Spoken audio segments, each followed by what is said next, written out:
వరుణ్ తేజ్ హీరోగా నటించిన చిత్రం ఫిదా.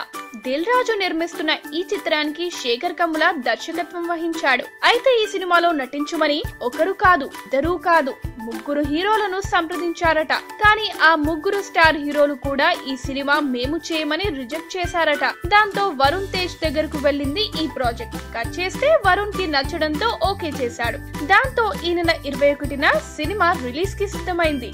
మలయాళ భామ సాయి పల్లవి హీరోయిన్ గా నటిస్తున్న ఈ చిత్రంపై పాజిటివ్ రిపోర్ట్ ఉంది. ఇక సినిమా హిట్ అవుతుందా లేదా అన్నది తెలియాలంటే మరో 2 రోజులు ఆగితే కానీ తెలియదు. అయితే ముగ్గురు స్టార్ హీరోలు రిజెక్ట్ చేసిన సినిమా వరుణ్ ఒప్పుకోవడం సరైన నిర్ణయమేనా అన్నది ఈ నెల 21న తేలిపోనుంది.